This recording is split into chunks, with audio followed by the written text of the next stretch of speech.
Voilà, bonjour à tous. Écoutons ce frère. Ouais.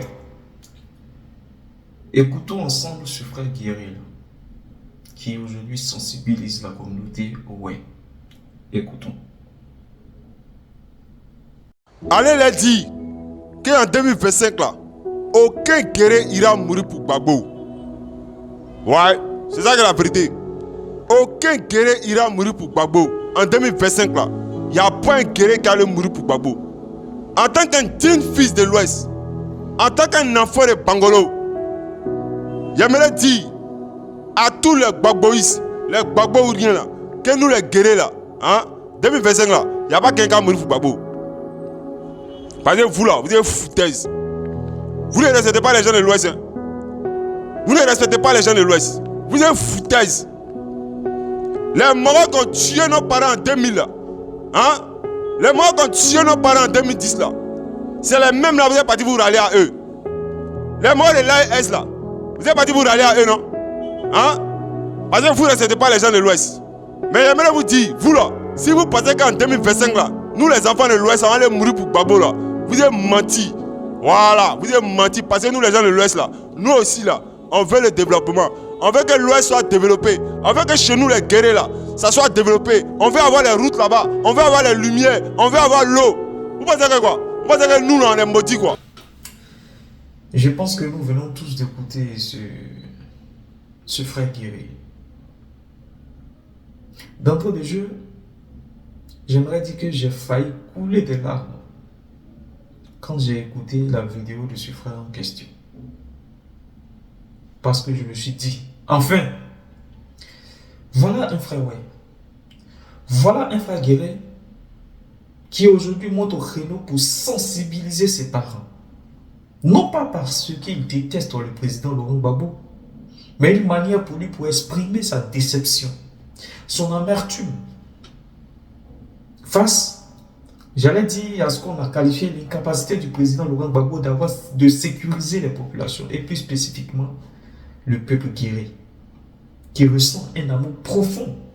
Je sais combien de fois mes parents guéris, aiment profondément le président Laurent Gbagbo. Le guéri est un peuple fidèle. Ce n'est pas un peuple hypocrite. Et je sais la profondeur de l'amour que ce peuple a pour le président Laurent Gbagbo. Et quand je vois un jeune frère faire cette vidéo, je me dis qu'il exprime son amertume, il exprime sa déception. Donc, curieux, je vais voir le profil du frère en question pour voir s'il était bien sûr dans une position de neutralité. Et que c'était dans cette position de neutralité que ce frère s'exprimait ainsi. Mais malheureusement, quand je vais voir le profil du frère en question, je constate qu'il fait plus l'apologie du président Alassane Ouattara. Il fait plus l'apologie du RHDP. Et donc, je reviens sur ses propos quand il dit, ou il situe les responsabilités en ce qui concerne ce qu'on a qualifié de génocide. Ouais. Les Burkinabés. Nous savons tous, nous n'allons pas faire une politique par hypocrisie. En tant qu'enfant, ouais, je sais l'implication des Burkinabés dans l'extermination du peuple guéri.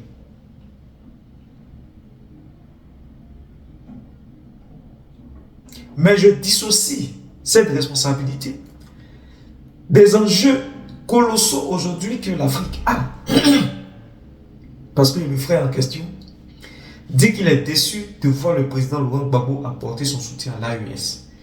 Que cette AES-là a décimé la communauté ouais. Et donc par ricochet, lui, enfin ouais, il vient sensibiliser ses parents de ne plus suivre le président Laurent Gbagbo. Moi, Guéré, je soutiens l'AES. Je soutiens l'AES. Je soutiens le Burkina Faso, le Niger, le Mali dans leur conquête de souveraineté. Mais cela ne veut pas dire que je fuis la responsabilité de certains Burkinabés, ceux-là que nous avons accueillis dans nos forêts, de tout ce qui s'est passé ou de tout ce que le peuple a pu vivre. Non. Non.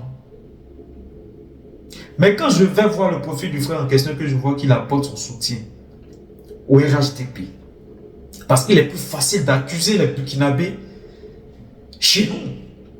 Mais je vais dire aux frères en question que les Burkinabés, là, la majeure d'entre eux, ont agi au travers d'un appareil qu'on a appelé la rébellion, qui a été formé, créé, orchestré, organisé au Burkina Faso. Et de par la voix de tous les ex-Comzone aujourd'hui qui sont devenus généraux de l'armée de Côte d'Ivoire, ils ont tous dit qu'ils agissaient uniquement pour le compte du président Alassane Ouattara, celui-là aujourd'hui que toi tu soutiens. Donc ce n'est pas critiquer l'AES.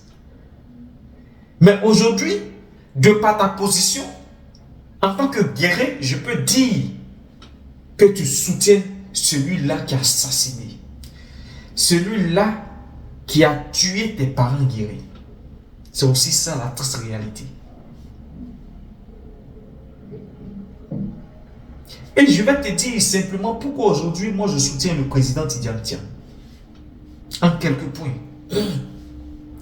Le premier point, c'est parce que j'ai été d'une part déçu par le président Laurent Gbagbo.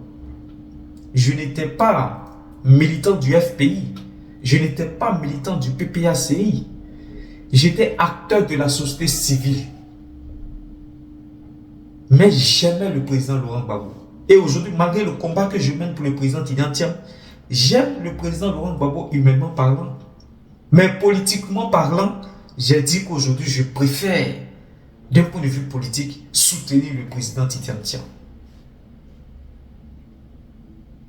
Parce que j'ai estimé, pour ma part, que le président Laurent Gbagbo de retour en Côte d'Ivoire, ce serait une icône. Il se serait positionné à un standard de sage. Celui-là même que tous les acteurs politiques, avant de prendre des décisions, viendraient consulter. Un peu comme le Moro Naba du Burkina Faso. C'était mon imagination du président Laurent Gbagbo.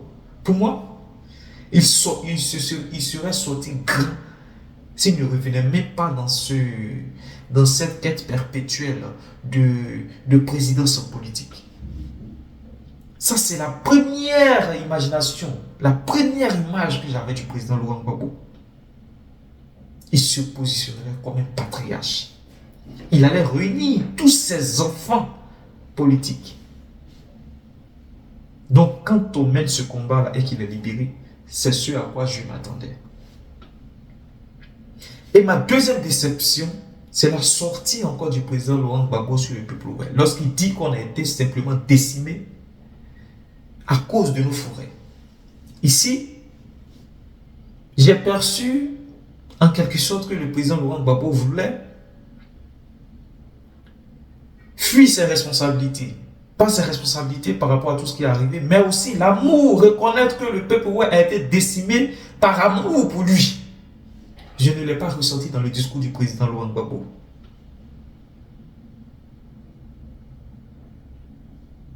Ça, ce sont les deux premiers points. Maintenant, mon soutien au président Tidiane Tiam. J'ai estimé que cet homme-là n'avait rien à voir avec tout ce qui s'est passé dans la crise politique ivoirienne. Et que moi, acteur de la société civile, si je devais apporter mon soutien à un homme, ce serait un homme qui n'avait rien à voir avec ce qui s'est passé en Côte d'Ivoire. On peut dire qu'il a quitté la Côte d'Ivoire depuis plus de 24 ans. Je le préfère. Parce qu'il a quitté la Côte d'Ivoire pour ne même pas être impacté des mauvaises décisions, de l'incapacité de certaines personnes à sécuriser la Côte d'Ivoire. Ou à être impliqué dans l'extermination des populations. Et tout le monde sait comment Tiam a quitté la Côte d'Ivoire par un coup d'état militaire.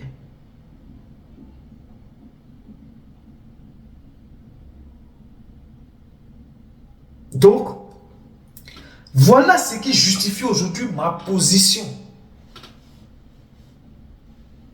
Mais jamais, au grand jamais, je vais soutenir le RHDP. Au grand jamais, je vais soutenir le RHDP. Quand je dis le RHDP, je parle des cadres dirigeants du RHDP. Mais les militants du RHDP ont besoin d'assurance, ont besoin de paix, ont besoin de quelqu'un qui pourra créer un climat apaisé, un climat réconciliateur. Et je me dis que cette personne-là, c'est le président Tidantia, qui non seulement est resté loin de tout ce qui est crise ivoirienne, mais c'est cette personne-là qui pourra quand même apaiser l'extrémisme de part et d'autre. Parce qu'on ira de vengeance en vengeance. Quand on voit aujourd'hui la politique de rattrapage ethnique fomentée par le RHDP. Si le PPAC prend le pouvoir, ils voudront certainement aussi se venger. Voilà la conception des choses. Sans pour autant détester le président Laurent Gbagbo. Je dis encore, j'aime le président Laurent Gbagbo, humainement parlant.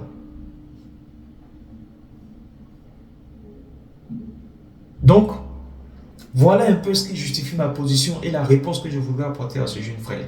Je vous demande de partager massivement cette vidéo-là pour qu'elle lui parvienne, pour qu'il revoie sa position. Parce que quand on écoute cette vidéo-là et sa position, je pense qu'il y a un grand fossé. Je vous remercie.